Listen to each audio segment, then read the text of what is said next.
good episode. Finally, it took The Circle 4 episodes to give us a good one. So this is The Circle Season 3, Episode 4 recap review with Tammy Talks. I'm Tammy. Thank you for tuning in.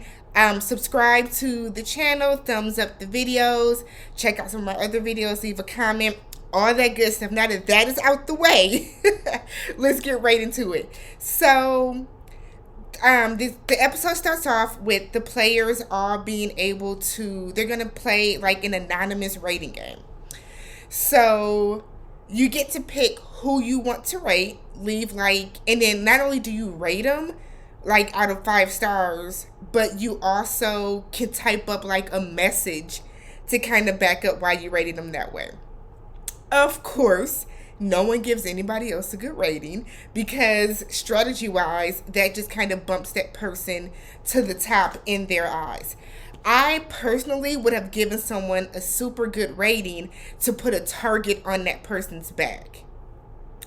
Everybody has their own strategies though. So, game starts off with Isabella calling out Nick, saying that he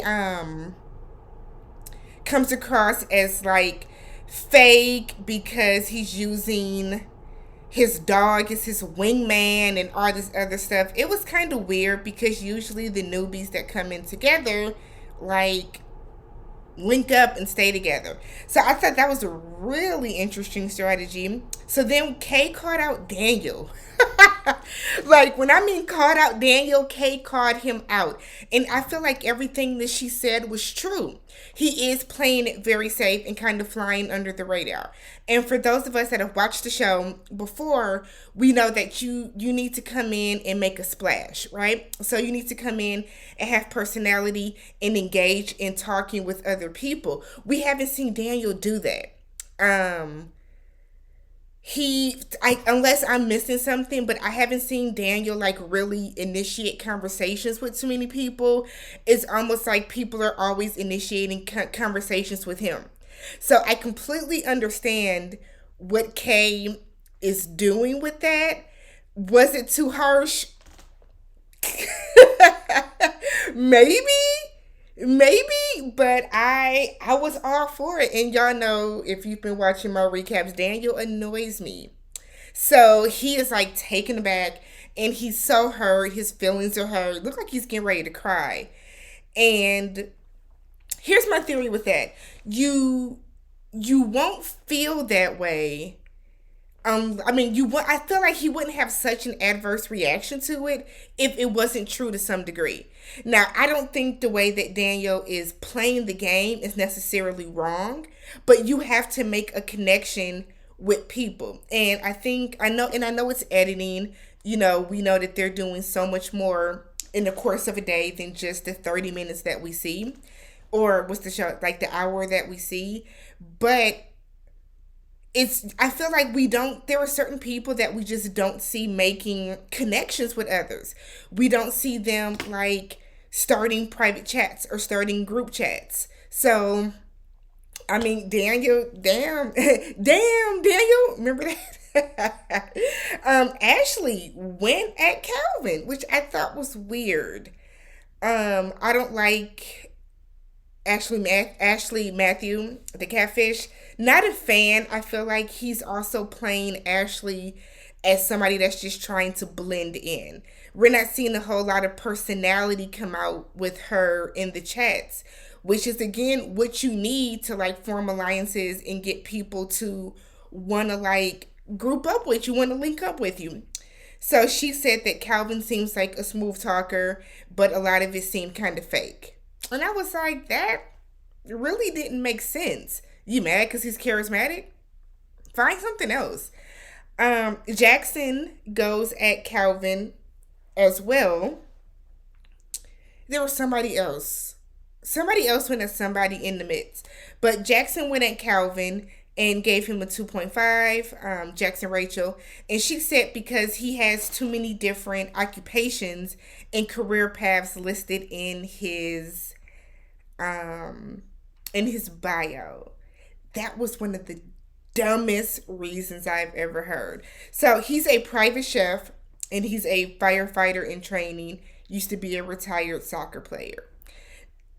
it could very well be that he played soccer in college. It could be that he was in like just a soccer club league. He just does not play soccer anymore. As far as being a firefighter and a personal chef, that can really be the case. So I thought that was just, I don't know, I just thought that that was a trash like excuse. Like I just thought that was weird.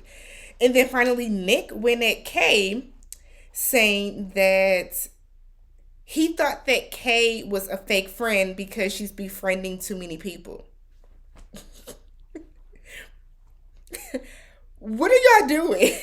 Like I just feel like there's so many other things that you could have come up with to go against Kay if you feel that she's like playing the field. You could have easily said that, oh, like, are you really that interested in everything that everyone has to say? Like, there's another way you can do it besides being like you're friends with everyone. So, and I loved Kay's response when she was just kind of like, I mean, somebody is mad that they're not getting enough attention from me. And Kay seems very strategic. So I know off screen what we probably didn't see was her like real like the wheels really turning and her trying to figure out who haven't I been rocking with, who haven't I been talking to enough that they feel that way. So her answer was because they got a chance to respond, and her response was, I'm sorry that, I haven't been giving someone enough attention. There's enough of me to go around. Don't worry, sweetheart. Come on, come on. Meanwhile, Ava Chanel, Michelle, they're like sitting back, like, or whatever. And I feel like they are another group too that, or another person too, that they're not doing any talking. And they started a conversation with Kay. And instead of like genuinely talking to her, getting to know her, asking her even the slightest of questions, it off rip was like, you should start talking to Jackson. Do you like him? Have you had a private chat with him? Again, Chanel was Ava's downfall. She just was, because you could tell that Ava wanted to play the game a little differently, and Chanel was always insisting on, trust me, I know what I'm talking about, and you, whatever, girl. So we have the ratings. Seventh place was Michelle. Tied for fifth and sixth was Calvin and Ashley. I was actually shocked that Calvin got dropped down to tied for fifth. That was actually kind of shocking to me. I thought he would stay within like the top three for sure. But I guess those two negative anon messages, that must have tanked him. So then we had Daniel in fourth, which I don't know why he thought he would be higher. You don't talk to anybody. Third place was Nick, who I'm starting to really not care for either. Second place was Kay. First place was Roxana. I forgot to mention that Daniel, I wrote down Danielle for some reason. I forgot to mention that Daniel PM'd and had a private chat with Roxana, because his feelings were like really hurt in regards to the message that he got, the anonymous message. This is what kills me about this show. Daniel was big bad and going brazy behind the scenes, and you get an anonymous talk about, he's out for blood and he's vindictive and all this stuff. You get an anonymous message from someone like calling you out like for flying under the radar, and you about to cry and you want to go home. Come on, bruh. And this is what I mean about sometimes these people, their personalities don't match the persona that they're trying to put out. It's a game, you know what I mean? It just means that people are seeing through your strategy, and your strategy ain't as solid as you thought it was going to be. There was another conversation. Ashley had a conversation with, who was it? Oh, Isabella. So Ashley Matthew had a conversation with Isabella Sophia, and what kills me about this one is Ashley was saying Matthew was saying how he wants to have genuine conversations with people. He wants to only talk only build alliances with people that are genuine and being true and authentic, meanwhile while being a catfish. Like it every season I feel like we hear a catfish say that to somebody where they're like, oh, I only want to have genuine conversations with people and I don't want to do this. And it's like, but you're not being genuine.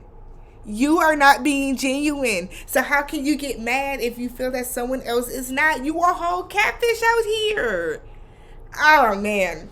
So Kay and Roxana are the influencers. So they go and they talk, and they both agreed to keep Calvin off rep. They both agreed to keep Daniel for the most part.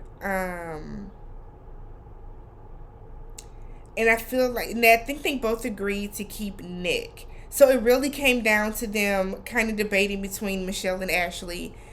One caveat, because the circle is full of like new things, is now people are getting blocked in person. So Kay, which was super dope of her, told Roxana, I want you to enjoy being your first place influencer. Like, I'll go do it. I'll go block them face to face. Now, on one hand, that can be perceived as like Kay being super down. Like, that's really dope of her. But on the other hand, Roxana should have went herself to do it, or at least fought to do it, because then it gives her an upper hand on going and seeing if that person was real or fake. Right? Because I would personally want to know if it's the real Michelle or not. That gives you some leverage. You know what I mean? Plus, on top of that, you get to talk to, whenever somebody leaves and you go visit them, you get to talk to them and find out, like their strategy, what they think about some of the other players. So Kay goes, and of course Michelle, they go to get rid of Michelle, and her face when she sees it's them damn sisters again.